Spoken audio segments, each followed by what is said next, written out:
आदरणीय प्रधानाचार्य महोदया, हमारे माननीय और विशिष्ट अतिथि महोदया, आदरणीय प्रधान अध्यापिका द्वय और हमारे प्रणाम और समस्त शिक्षक गणों को भी मेरा प्रणाम। और हाँ, हमारे प्यारे कवियों को भी शुभकामनाएं, जो आज हंसी का इतना बड़ा बैंक बैलेंस लेकर आए हैं कि पूरे विद्यालय को भी कर्जा दे सकते हैं।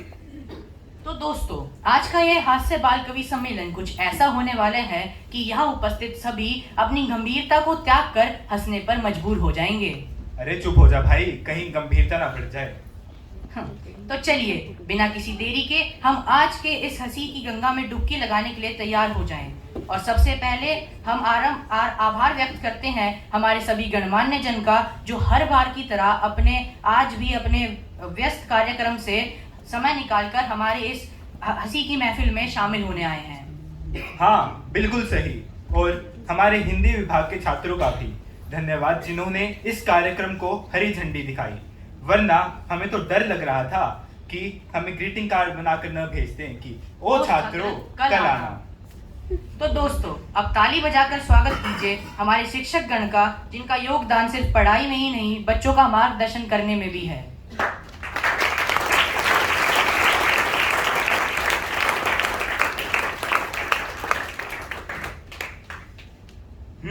तहे दिल से धन्यवाद उन छात्रों का भी जो आज हंसने के लिए आए हैं, क्योंकि इनकी हंसी से ही कवियों की रोटी पकेगी। हमारे हंसी के गुल्लक में पहला सिक्का डालने आ रही हैं वान्या चहल। जोरदार तालियों से उनका स्वागत कीजिए।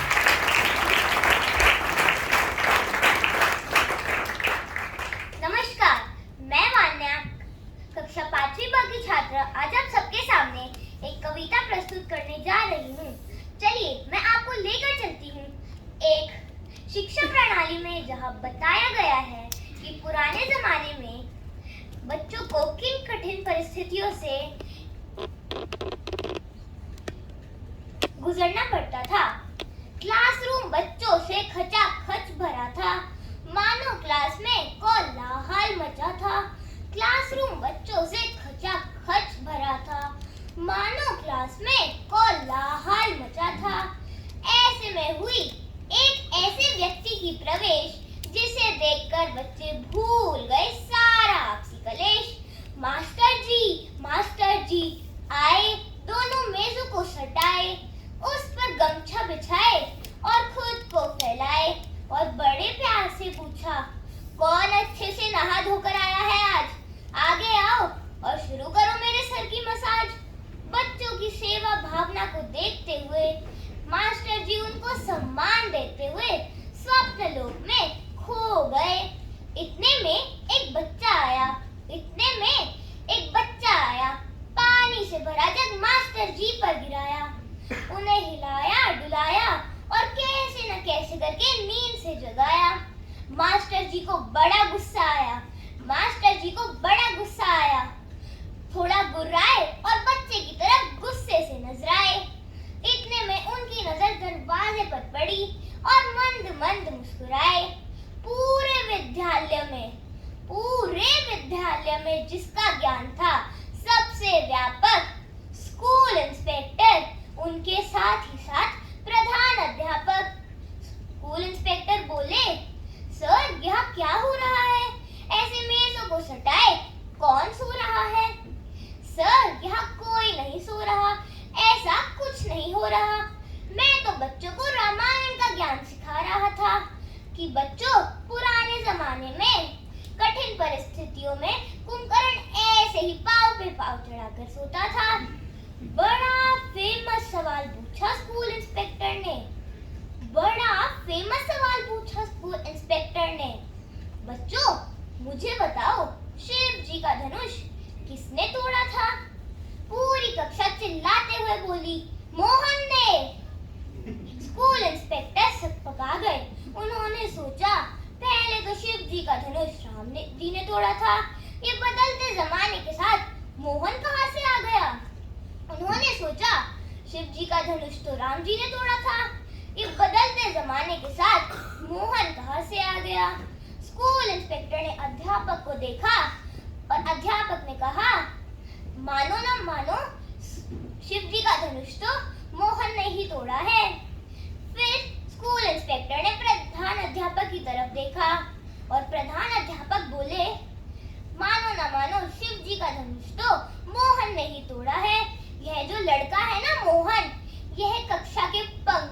कुर्सियां, मेजें, यहाँ तक बच्चों की हड्डियां तक नहीं छोड़ता। मानो न मानो, शिव जी का धनुष तो इसी ने तोड़ा है। स्कूल इंस्पेक्टर की हालत खराब हो गई। उन्होंने हाथ जोड़े और कहा, फाइलों में जो बात लिखी है वह शिक्षा व्यवस्था यहाँ नहीं चलती, वह शिक्षा व्यवस्था यहाँ नहीं चलती। धन्यवाद।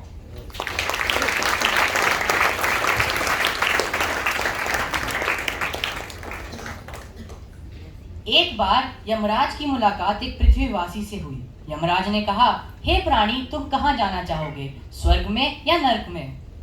आदमी ने कहा, हे प्रभु, पृथ्वी से मेरा मोबाइल और चार्जर मंगवा दो, रह तो मैं कहीं भी लूंगा। यमराज से याद आया, अब यमराज के ऊपर ही ओजस्वी राणा अपनी कविता लेकर आ रहे हैं। सुप्रभात। आज मैं ओजस्वी राणा आप सभी के समक्ष एक हास्य कविता प्रस्तुत करने जा रही हूँ, जिसका शीर्षक है यमराज से मुलाकात। एक दिन रास्ते में मुझे मिल गए यमराज। बोले, बेटा तुम्हारे पापों का घड़ा भर गया है आज। मैं बोला, हे प्रभु, मैं तो जलेबी सा सीधा हूँ, क्यों मेरी शराफत पर उंगली उठा रहे हो? जरूर आपके कंप्यूटर में कोई वायरस है जो मुझ पर ऐसा आरोप लगा रहे हो। ध्यान से सुनिए, मेरी भी क्या मजबूरी है, आजकल जीने के लिए गलत काम भी करना जरूरी है। यमराज बोले, बेटा इस तरह मेरा जीना दुखाओ, इंसान तो तुम पहले ही हो, अब मत हिलने ना। यमराज ने कहा, प्रभु, इंसान तो तुम पहले ही हो, अब मत हिलने ना, मगर तुम्हारी भी बात सच्ची है, सो अपने प्राणों को छोड़कर कोई 3 वरदान मांग लो। मैंने पहले 2 वर मांगे, हे प्रभु, मेरे देश से गरीबी और बेरोजगारी हटा दो। यमराज बोले, बेटा यह तो असंभव है, इसके बदले अपनी उम्र 20 साल और बढ़वा लो। मैंने आखिरी वर मांगा, हे प्रभु, कम से कम भ्रष्टाचार ही मिटा दो। यमराज बोले, अरे नादान, जब मैं खुद यमराज होकर तेरे को 20 साल की रिश्वत दे रहा हूँ, तो तू खुद ही सोच, यहाँ से विधि का विधान कौन मिटा पाएगा? मगर याद रख, अगर तुझ में सच्चाई होगी, तेरे उन्नति के रास्ते खुल जाएंगे। तेरे सुख पेट्रोल के दामों की तरह बढ़ते और दुख पानी के स्रोतों की तरह घटते जाएंगे। धन्यवाद।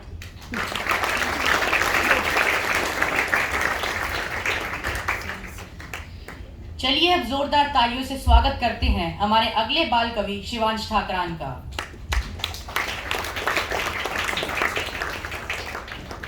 नमस्कार, मेरा नाम शिवांश है।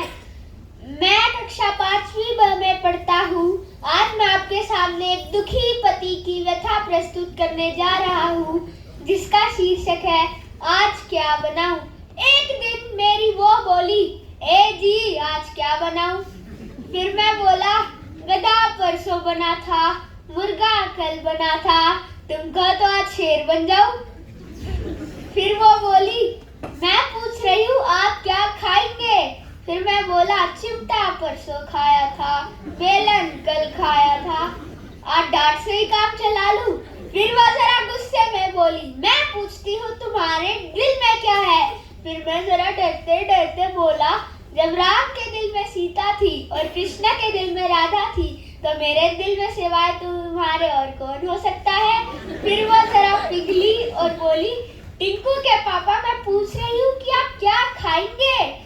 फिर मैं बोला, टिंकू की मम्मी चाहे हवा हो या खीर, करेला हो या पनीर, आज मौसम है बड़ा सरगर्म, बर्तनों के लिए पानी दे दो मुझे गरम। फिर वो जरा शर्माई और बोली, पानी तो गरम मिल जाएगा, पर प्रश्न है कि खाना कौन बनाएगा? मान लेती हूँ आपका कहा, पर चक्कर है एक बहुत बड़ा, जाना है मुझे साड़ी लेने, जिसका बिल करोगे आप अदा। फिर मैं बोला, अरियो भाग्यवान, खूब लगी तुम्हारी ये अदा, साड़ी लो तुम, बिल करूं मैं अदा।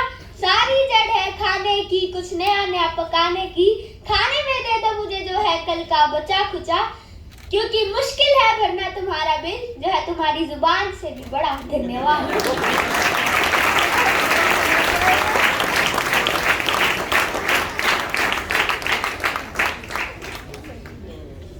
तालों के साथ स्वागत करते हैं हमारे अगले कवि आरोपा का।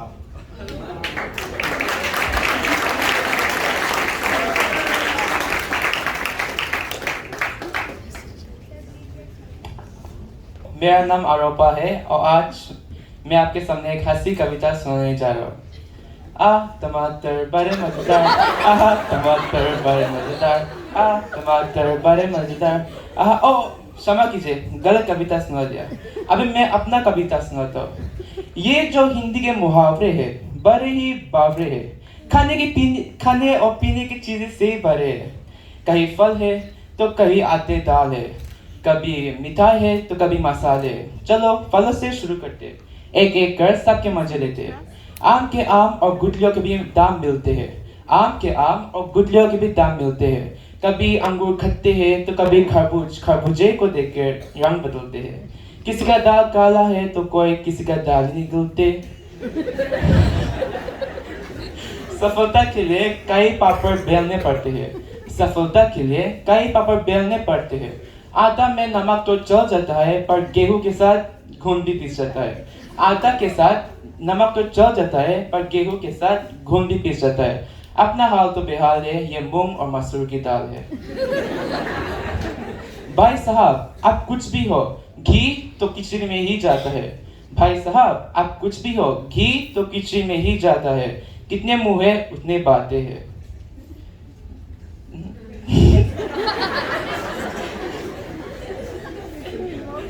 सब अपने अपने बीन बजाते हैं पर नाकर खाने में कौन सुनता है टूटी हुई आवाज। नाकर खाने में कौन सुनता है टूटी हुई आवाज। सभी बावरे हैं ये सब हिंदी के मुहावरे हैं। एक गजब मुहावरे नहीं बुजुर्गों के अनुभवों की खान है। सच पूछो तो हिंदी भाषा की जान है। धन्यवाद।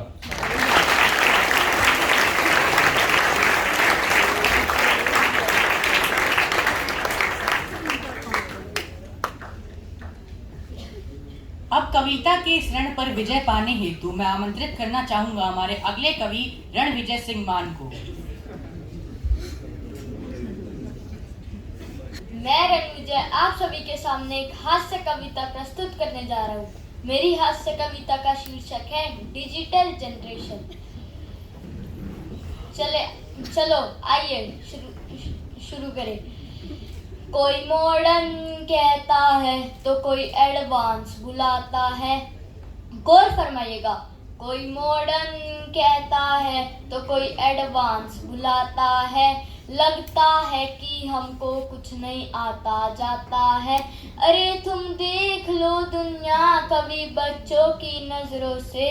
आओ तुमको नए जनरेशन की दुनिया दिखानी है। मम्मी के हवरिन फूड से हमारा काम नहीं चलता। खाने में मिले रोटी ये हमें सूट नहीं करता। कोई नए स्टाइल का खाना सिखा दो हमारी मम्मी को। हमें तो डबलिंग शबलिंग रात में मैगी खानी है। आओ तुमको नए जनरेशन की दुनिया दिखानी है। इस उम्र में हम नहीं चलते, ये एक रिक्शा पुरानी है। हमें तो कल में चलने को उड़ाऊ पर मंगवानी है। और ये भी समझ लो कि हम नई जनरेशन है। टैब पर गेम खेलीगे, लैपटॉप पर क्लासेस करीगे। आओ तुमको नए जनरेशन की दुनिया दिखानी है। मम्मी पापा को सेल्फी लेना हमने सिखाया है। और गोविंद कहते हैं कि ये एडवांस रणविजय हमारा है। ये एडवांस रणविजय हमारा है। अब मैं बंद करता हूँ, अब मुझे क्या डांट खानी है। धन्यवाद।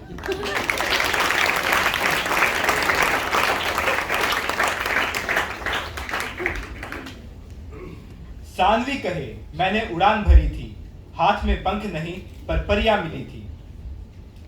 झूठों की दुनिया में रहती है सदा, हकीकत में पाई कभी जमीन न गगन मिला। हम जोरदार तालियों के साथ आमंत्रित करते हैं सानवी का।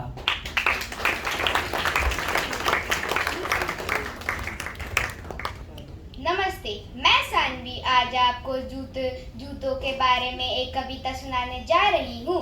जिसमें एक साधारण जूते की महत्ता को मजाकिया तरीके से दर्शाया गया है। तो आइए सुनते हैं ये रोचक कविता। एक मामूली जूते पर लगा 5000 का प्राइस टैग, देख मेरा मन चकराया। हमने दुकानदार को अपने पास बुलाया। दुकानदार आया, मुस्कुराया और बोला, भाई साहब क्या शानदार जूते हैं। हमने कहा ठीक है, पर इसके दाम आसमान छूते हैं। दुकानदार बोला, प्रीमियम क्वालिटी लेदर का बना ब्रांडेड जूता है भाई, कौन सा रोज रोज लेना है, एक बार तो कीजिए ट्राई। मैंने कहा जब पाँव में ही पहनना है तो क्यों दे इतना दाम। दुकानदार बोला, सर फिर तो आप चप्पलों से ही चलाए काम, लेकिन ध्यान रहे अब ये सिर्फ 5000 का है, आपकी शादी में 4 गुना दाम लगाया जाएगा और आपका ही जूता चोरी कर आपको ही चूना लगाया जाएगा। थोड़ा सीरियस होकर हमने कहा, मान्यवर हमें इन शादी रस्मों के चक्कर में ना उलझाइए, सीधा सीधा इन जूतों का सही दाम लगाइए। दुकानदार ने एक जोड़ी जूता हाथ में उठाया, हमें दिखाया और बड़े गर्व से बताया, जूते बहुमुखी गुणों की खान है, अफसर बाबू चपरासी सब की कराते पहचान है और आप समझते हैं सिर्फ पाँव में इनका स्थान है। आम आदमी जो कभी भ्रष्ट लोकतंत्र की चक्की में पिसता था, चक्कर काटते काटते कितनी जूतियां घिसता था, अब वही भरी सभा में जूते उछालता है और जिसके पास से गुजरता है उसे मीडिया भी खंगालता है। पढ़ता है एक बार, दिखता है बार बार। सिर्फ भारत नहीं, इंटरनेशनल लेवल पर भी वारदात हुई है। सुना है जूता प्रूफ सुरक्षा की भी बात हुई है। भाई साहब इतिहास गवाह है, जूतों ने ना कभी इतनी प्रसिद्धि पाई है। आज जूतों के दाम कपड़ों से भी ज्यादा हाई हैं। दुकानदार इतना कहकर वहां से जाने लगा। आम आदमी होने का दर्द हमें सताने लगा। मैंने कहा, जनाब आपकी बातों में दम है, यह सिर्फ जूता नहीं जूता बम है। बस इतना गम है, आम आदमी हर रोज खाता है, असल जूता इसे जूतों का असर भाग नहीं पाता है। महंगाई, बेरोजगारी, आतंक, भ्रष्टाचार, हर ब्रांड का जूता आजमाया जाता है। योजनाओं के नाम पर हमें अक्सर जूता सुंघाया जाता है। भाई साहब अब आप जुल्म ना ढाइए, इन सब का कोई समाधान हो, ऐसा कोई जूता है तो हमें दिखाइए। 5000 क्या 50,000 ले जाइए। धन्यवाद।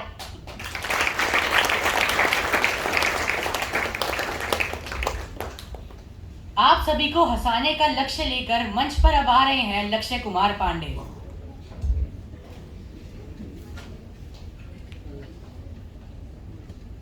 मैं लक्ष्य कुमार पांडे आप सभी के सामने हास्य कविता उपस्थित करने जा रहा हूँ। था टीचर का ब्लैक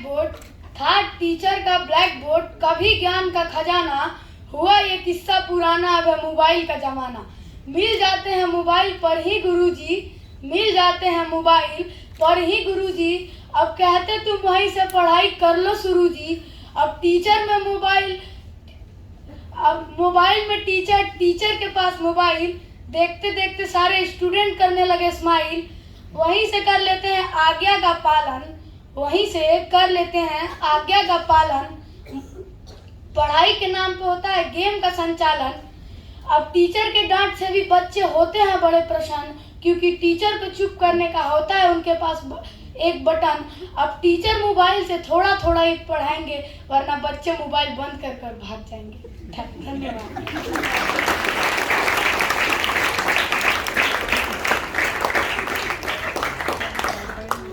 एक दिन मरीज डॉक्टर के पास जाता है और कहता है, डॉक्टर मैं खाना ना खाऊं तो मुझे भूख लगती है, ज्यादा काम करूं तो मैं थक जाता हूं, जब रात को जागा रहूं तो मुझे नींद आती है। डॉक्टर ने कहा, रात भर धूप में बैठे रहो, सही हो जाओगे। वैसे भूख से याद आया, हमारे अगले बाल कवि हैं अर्णव भारद्वाज। जोरदार तालियों से इनका स्वागत कीजिए। नमस्कार भाइयों और बहनों, पहले मैं आपको अपने बारे में बता दूं। मुझे ट्रेन का सफर और ट्रेन का कहना बहुत अच्छा लगता है, लेकिन एक दिन की बात है जो मैं आज भी नहीं भुला सकता। वो है कि भूख से परेशान मैंने पूरी ट्रेन का चक्कर लगाया, लेकिन जब खाने को कुछ ना पाया मैं ऐंठ गया, अपनी सीट पर जाकर बैठ गया। तभी ही मेरी सामने बैठे एक महिला ने एक सेब निकाला और खाने लगी, मुझे ललचाने लगी। मैंने सोचा इंसानियत के नाते थोड़ा बहुत तो देगी, लेकिन उसने जरा भी ना पूछा, खा गई समूचा का समूचा। फिर थोड़ी देर बाद उसने एक केला निकाला और खाने लगी, मुझे फिर से ललचाने लगी। मैंने इस बार ही सोचा शायद इस बार तो दे देगी, लेकिन उसने फिर से जरा भी ना पूछा, वो भी खा गई समूचे का समूचा। फिर थोड़ी देर बाद उसने गाजर का हलवा निकाला और खाने लगी, मुझे उसकी नरम खुशबू आने लगी। अब उसने कुरकुरे का पैकेट निकाला, मेरा चेहरा और उखड़ा और हुआ काला। मैंने सोचा जब ये खप-खप करके खाएगी मेरे पेट में तो भूख की लंका जल जाएगी। मैंने अपनी जेब में हाथ डाला, सोचा कुछ तो निकलेगा, लेकिन हाथ में निकला सिर्फ चने का मसाला। आखिर में महिला ने एक मिठाई निकाली। मैंने सोचा अब तो मेरा अंत निश्चित आएगा, प्राण निकल लेंगे जब कोई खाने वाला आएगा। महिला बोली तुम कुछ खा क्यों नहीं लेते?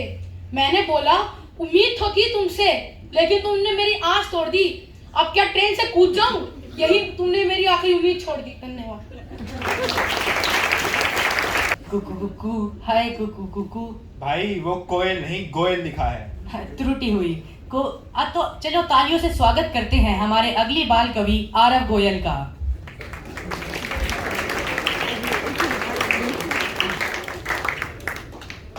आदरणीय अन्नपूर्णी श्रीराम महोदया, आदरणीय प्रधानाध्यापिका महोदया, सम्मानित शिक्षकगण एवं मेरे प्रिय साथियों, मैं आरव गोयल कक्षा 11वीं का विद्यार्थी हूँ और दयानंद सदन में रहता हूँ। कुछ दिन पूर्व जब मैं प्रधानाध्यापिका महोदया के कार्यालय के सामने से गुजर रहा था, सहसा मेरी दृष्टि वहाँ रखे एक प्रपत्र पर पड़ी। उसमें कुछ अंग्रेजी के अक्षर लिखे हुए थे। उनमें से कुछ अक्षर मुझे कंठस्थ लगे, जैसे SGT, YDT, PKR। मैंने इसके विषय में त्रिपाठी सर से पूछा। उन्होंने बताया कि यह शिक्षकों के संक्षिप्त नाम है। मैं विचार मगन हो गया और विचार करने लगा कि अगर हिंदी में संक्षिप्त नाम लिखे जाने लगे तो क्या होगा।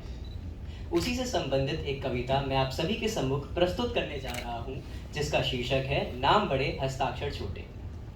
प्रगति राष्ट्र भाषा करे यह विचार है नेक, प्रगति राष्ट्र भाषा करे यह विचार है नेक, लेकिन आई सामने विकट समस्या एक। विकट समस्या एक, काम हिंदी में करते लेकिन शॉर्ट में हस्ताक्षर करने से डरते। बोले काशीनाथ जरा हमको बतलाना, दोनों आंखें होते हुए लिखूं मैं काना। काशी का का, नाथ का ना, काना। इसी तरह और भी कर सकते हैं तर्क, इसी तरह और भी कर सकते हैं तर्क। प्रोफेसर हो या प्रिंसिपल, अफसर बाबू क्लर्क, अफसर बाबू क्लर्क होए गड़बड़ घोटाला, डॉक्टर नाथूलाल करे हस्ताक्षर नाला। कह काका बतलाओ क्या संभव है ऐसा, लाला भैरोसा लिखे अपने को भैंसा। अच्छे अच्छे नाम भी हो जाए बदनाम, अच्छे अच्छे नाम भी हो जाए बदनाम, जबकि हरिहर राम को लिखना पड़े हराम। लिखना पड़े हराम, किसी को क्या ही कर लेंगे, चिड़ा चिड़ा कर गजदारी को गदा कहेंगे। कह काका कवि बाबूलाल बनेंगे बाला, पंडित प्यारे लाल लिखे जाएंगे प्याला। हिंदू ईश्वर दत्त है वह लिखेंगे ईद, हिंदू ईश्वर दत्त है वह लिखेंगे ईद। लाला जीवन दत्त जी बन जाएंगे जीत, बन जाएंगे जीत मुझे तो तब आएंगे, तेजपाल लीडर जब तेली कहलाएंगे। कह काका कवि होली लाल बनेंगे होला, बाबू छोटे लाल लिखे जाएंगे छोला। जानबूझकर व्यर्थ ही क्यों होते बदनाम, जानबूझकर व्यर्थ ही क्यों होते बदनाम। उतना दुखदाई बने जितना लंबा नाम, जितना लंबा नाम रखो छोटे से छोटा, दो अक्षर से अधिक नाम होता है खोटा। सूक्ष्म नाम पर कभी नहीं पड़ सकता है डाका, काका को उल्टो पलटो काका रहेंगे काका। धन्यवाद। हमें हंसाने के लिए आरव जी का धन्यवाद। अब अपनी तालियों के गड़गड़ाहट से अवनी जी का स्वागत करें।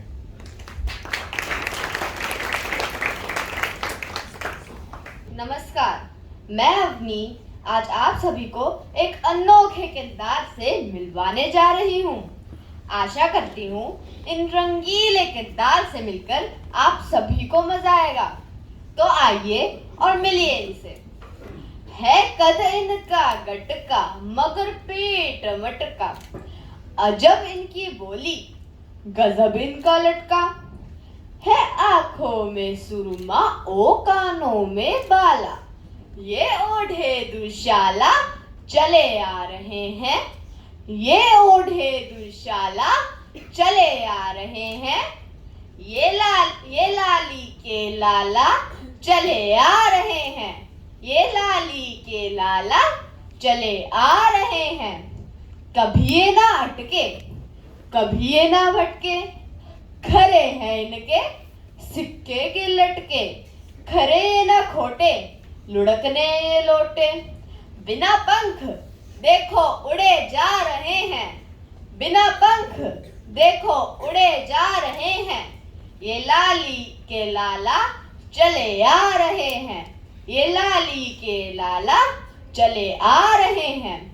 है होठों पे लाली रूखों पर गुलाली, घड़ी जेब में है छड़ी भी निराली। ये सोने में पलते ये चांदी में चलते, ये लोहे में ढलते हैं गरमा रहे हैं। ये लोहे में ढलते हैं गरमा रहे हैं। ये लाली के लाला चले आ रहे हैं। ये लाली के लाला चले आ रहे हैं। ये कम बोलते हैं, ये कम नापते हैं, ये कम तोलते हैं, ये कम जांचते हैं, ये कम बोलते हैं। ये ला ही पढ़े हैं तभी तो बड़े हैं। ना छेड़ो इन्हें हाय शर्मा रहे हैं। ना छेड़ो इन्हें हाय शर्मा रहे हैं। ये लाली के लाला चले आ रहे हैं। ये लाली के लाला चले आ रहे हैं। ये पोली नहीं है बड़ा इनमें दम है। ये भोले नहीं है छठी ये रकम है। बड़ा हाजमा है इन्हें सब हजम है बातें बहुत हम ना कह पा रहे हैं। है बातें बहुत हम ना कह पा रहे हैं। ये लाली के लाला चले आ रहे हैं। ये लाली के लाला चले आ रहे हैं। पढ़े इनके नौकर अजी ये गुणे हैं। किसी भाड़ में ना ये अब तक बुने हैं। हो सरकार कोई या सरदार कोई, ये बढ़ते रहे हैं बड़े जा रहे हैं। ये लाली के लाला चले आ रहे हैं। ये लाली के लाला चले आ रहे हैं। धन्यवाद। जोरदार तालियों से उनका स्वागत कीजिए। नमस्कार, मैं कवि युग आज आप सभी को एक महत्वपूर्ण बात साझा करना चाहता हूँ जो मैंने अपने जीवन में अपनाई है और इसके मुझे कई लाभ हुए हैं। मेरी कविता का विषय है आराम करो। एक मित्र मिले, बोले लाला तुम किस चक्की का खाते हो?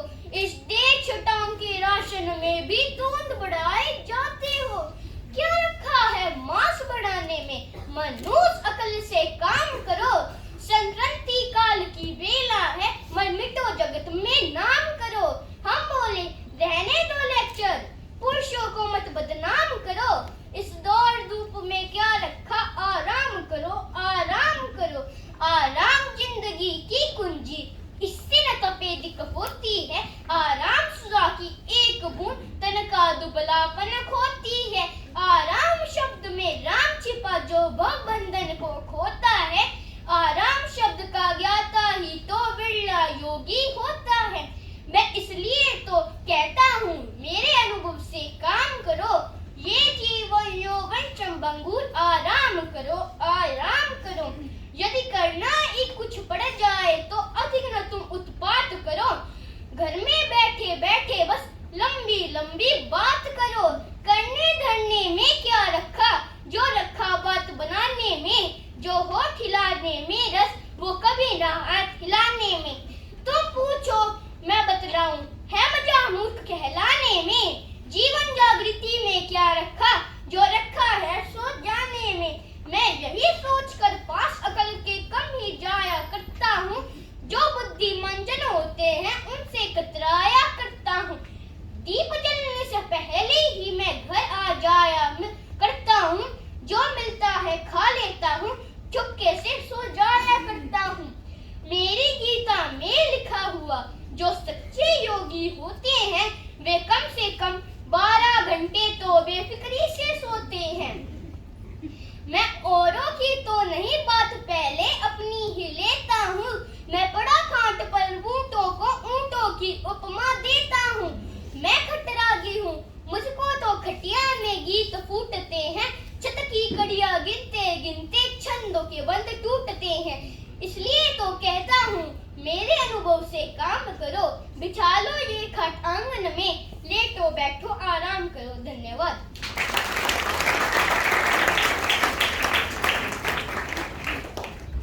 आराम के बाद अब बुलाते हैं जो बच गए हैं शेष। मंच पर आएंगी हमारी प्यारी ग्रेस, कविता से इंटरव्यू लेंगी, है ये बड़ा केस। पुलिस से सवाल पूछेगी कुछ ऐसे अतरंगी चुटकुले, उम्मीद है हंसते हंसते लोग हमें ना भूलें। नमस्कार, आज मैं आप सभी को एक बहुत ही अनोखे इंटरव्यू का किस्सा सुनाने जा रही हूँ। यह इंटरव्यू है राधे श्याम का, जो हरियाणा पुलिस में सिपाही बनना चाहता था। आइए आप भी सुनिए। पुलिस को रंगरूटों का दस्ता चाहिए था नया, हरियाणा का राधे श्याम भी इंटरव्यू देने गया। इंटरव्यू में पूछा सिर्फ एक सवाल, राधे श्याम ने बना दिया सवाल का बवाल। सवाल था, आप सेब खरीदने जाओगे तो 50 रुपए किलो के हिसाब से 100 ग्राम के कितने पैसे देकर आओगे? राधे बोला, अगर मैंने 100 ग्राम सेब के भी पैसे दिए तो पुलिस में भर्ती हो रहा हूँ क्या इसी के लिए? साहब को जवाब में मजा आ गया, उन्होंने सवाल को आगे बढ़ाया। साहब को जवाब में मजा आया, उन्होंने सवाल को आगे बढ़ाया। अच्छा, अगर मैं खरीदने जाऊं तो मुझे कितने के मिलेंगे? राधे बोला, साहब आवाज करो, पूरी पेटी आपके घर भिजवा देंगे। अच्छा, तुम्हारी पत्नी तो पुलिस में नहीं है ना, हो जाएगी तो 100 ग्राम सेब के कितने पैसे देकर आएगी? राधे बोला, साहब मैं अपनी पत्नी को आपसे ज्यादा जानता हूँ। राधे बोला, साहब मैं अपनी पत्नी को आपसे ज्यादा जानता हूँ, अगर उसे 100 ग्राम सेब ही खरीदने होंगे तो पूछेगी 100 का ही भाव। अच्छा, तुम्हारा भाई जाए तो?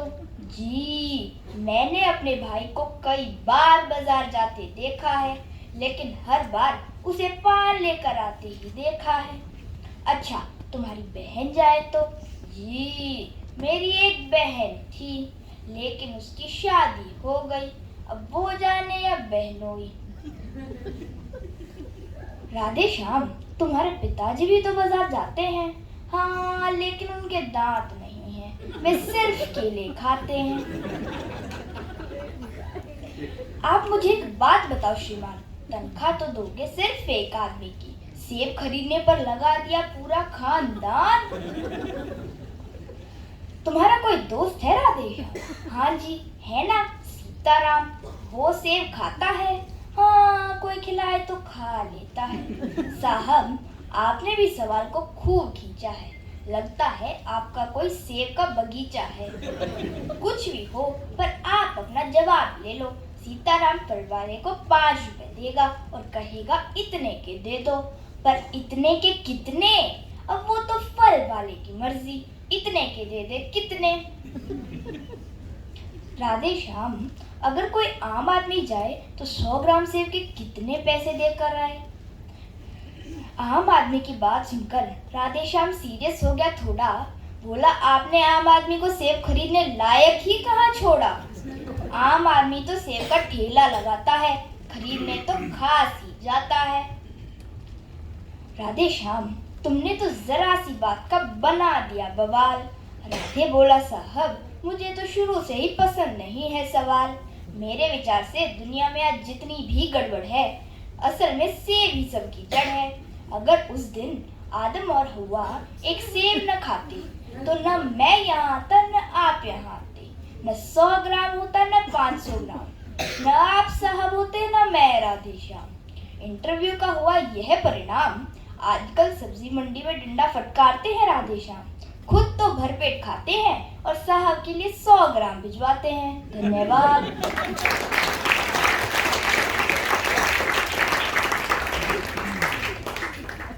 अपना निकलता पेट देखकर डाइटिंग का विचार तो सबने सहा है।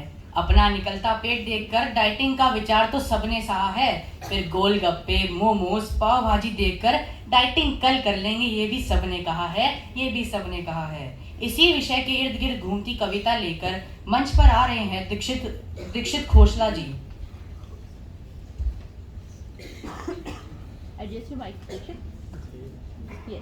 नमस्कार, मेरा नाम दीक्षित है और आज मैं आपको एक हास्य और व्यंग से भरी कविता सुनाने जा रहा हूँ, जिसका शीर्षक है पेटूराम। इस कविता में पेटूराम जी के व्रत रखने का अनोखा और मजेदार तरीके का वर्णन किया गया है।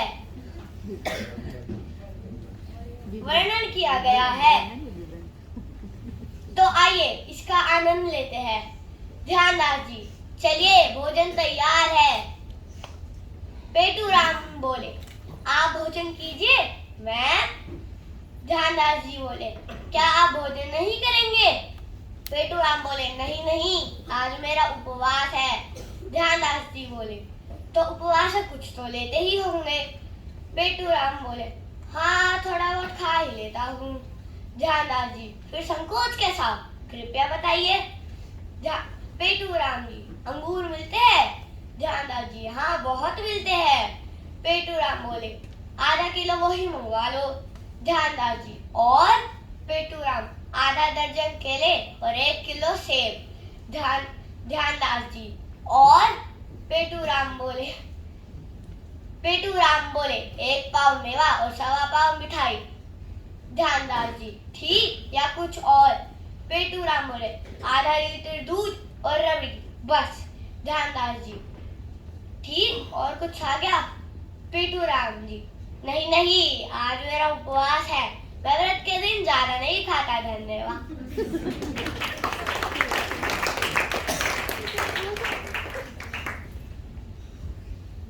खाने और पेट का हमारा ये रिश्ता क्या कहलाता है?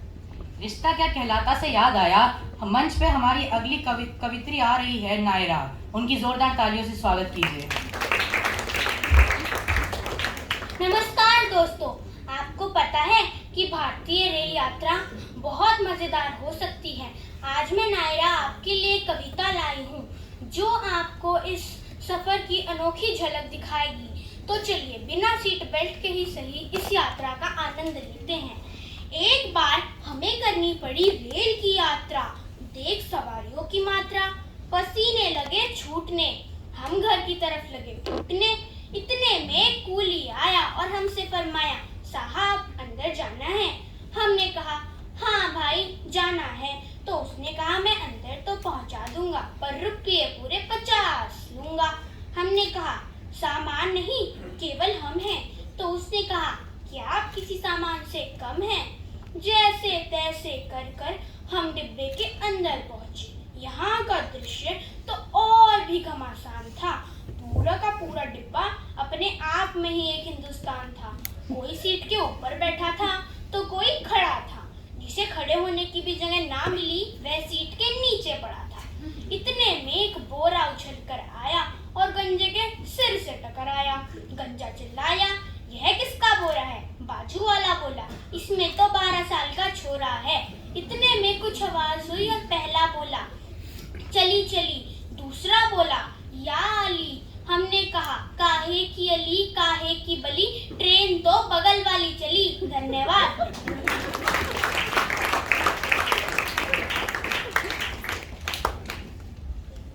अब हमारा हंसी का गुल्लक तो भर ही चुका है, पर भरे गुल्लक में पैसे डालने से कौन रुका है? सिक्कों की जगह अब गुल्लक में डालेंगे नोट हमारे आखिरी कवि कनिष्क।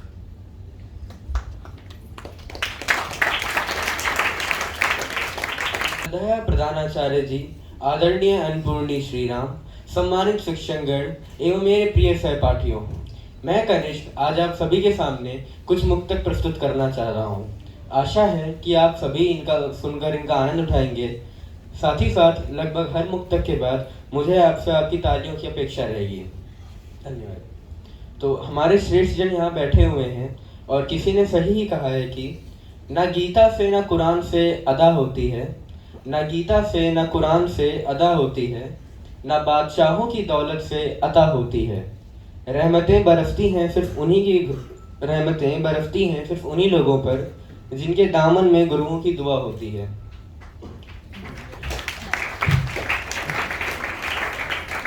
धन्यवाद। तो ऐसे श्रेष्ठ जनों को प्रणाम स्वरूप मैं एक कविता निवृत्त करता हूँ। लोगों को हंसाने का मैं काम करता हूँ, लोगों को हंसाने का मैं काम करता हूँ, अपनी भी खुशी आप ही के नाम करता हूँ। युवा हूँ मेरा दिल तो मेरे पास है नहीं, युवा हूँ मेरा दिल तो मेरे पास है नहीं, किडनी से आप सबको मैं प्रणाम करता हूँ। धन्यवाद।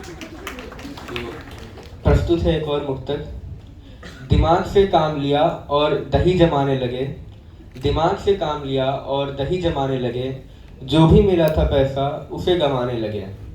दोस्त मुझे रेस्टोरेंट ले गए और बोला यार थोड़ा तू भी खा ले, दोस्त मुझे रेस्टोरेंट ले गए और बोला यार थोड़ा तू भी खा ले, सारे खिसक लिए और फिर हम पैसे चुकाने लगे।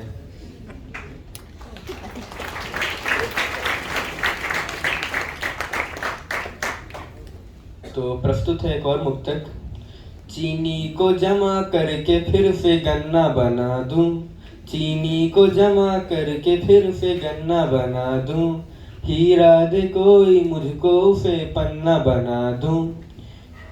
छोटी सी एक टोपी मुझको दे के वो बोला, छोटी सी एक टोपी मुझको दे के वो बोला, ला 20 रुपए दे तुझे मैं अन्ना बना दूं।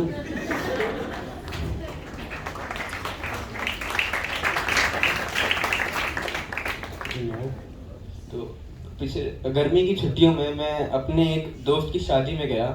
वहाँ का अनुभव मैं कुछ पंक्तियों के माध्यम से प्रस्तुत करना चाहूँगा। पिछले महीने एक दोस्त की सगाई में एक मूल्यवान सा विचार दे आया मैं, पिछले महीने एक दोस्त की सगाई में एक मूल्यवान सा विचार दे आया मैं। शादी समारोह पे स्टेज पर बुलाया जब, ढेर सारा प्यार व्यवहार दे आया मैं। दूल्हा दुल्हन जब घर आ गए तब मुंह की दिखाई में उपहार दे आया मैं। चाची ने बताया गाय जैसी है बहू मेरी, चाची ने बताया गाय जैसी है बहू मेरी, लड्डू में मिला के पशुहार दे आया मैं।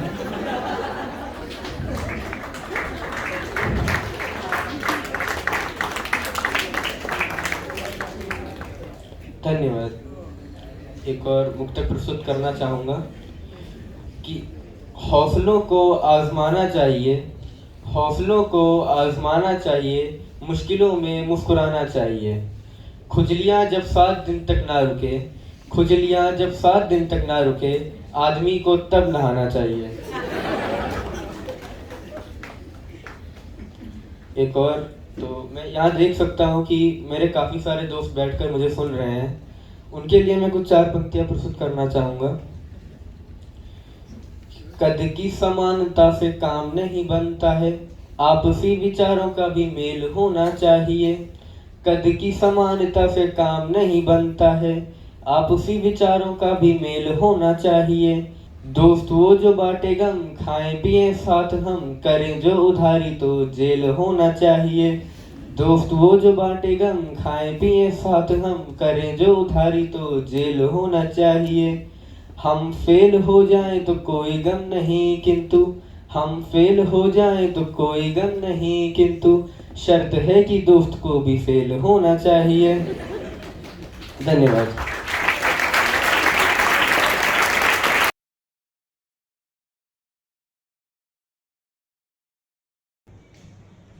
प्यारे बच्चों,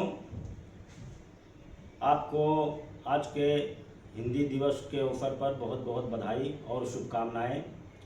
मैं संतोष कुमार सिंह वर्तमान में अपर जिला अधिकारी शामली हूँ। मैं बहुत गौरवान्वित महसूस कर रहा हूँ कि मुझे आपके स्कूल के द्वारा इस कार्यक्रम में मुख्य अतिथि के तौर पर बुलाया गया था, लेकिन प्रशासनिक कारणों की वजह से मैं आज नहीं आ सका। मैं प्रिंसिपल साहब का बहुत बहुत आभार प्रकट करता हूं कि उन्होंने हिंदी पखवाड़ा के समापन अवसर पर मुझे बुलाया, और खेद भी प्रकट करता हूं कि मैं आज के कार्यक्रम में भौतिक रूप से उपस्थित नहीं हो सका। मैं आज के अवसर पर आप लोगों से एक इस वीडियो क्लिप के माध्यम से अपना संदेश और बधाई देने के लिए उपस्थित हुआ हूं। आज आप बच्चों का हास्य बाल्य कप सम्मेलन है, मैं उसकी बहुत बहुत बधाई देता हूं। बहुत से बच्चों ने अच्छे परफॉर्मेंस की होंगी और करेंगे, अच्छी तरह से उनको साहित्य में रुचि पैदा हो। ऐसे कार्यक्रमों के आयोजन के लिए मैं विद्यालय परिवार को, सभी अध्यापकों को बधाई देता हूं। मैं आज के अवसर पर 2 पंक्ति हिंदी के लिए रखना चाहूँगा। करते हैं तन मन से वंदन जनगण मन की अभिलाषा का, करते हैं तन मन से वंदन जनगण मन की अभिलाषा का, अभिनंदन अपनी संस्कृति का, आराधन अपनी भाषा का, आराधन अपनी भाषा का। बहुत बहुत शुभकामनाएं, धन्यवाद। और फिर किसी कार्यक्रम में मैं जरूर आने की कोशिश करूंगा। प्रिंसिपल साहब का भी बहुत बहुत आभार, धन्यवाद। सभी को शुभकामनाएं, मंगल बधाई।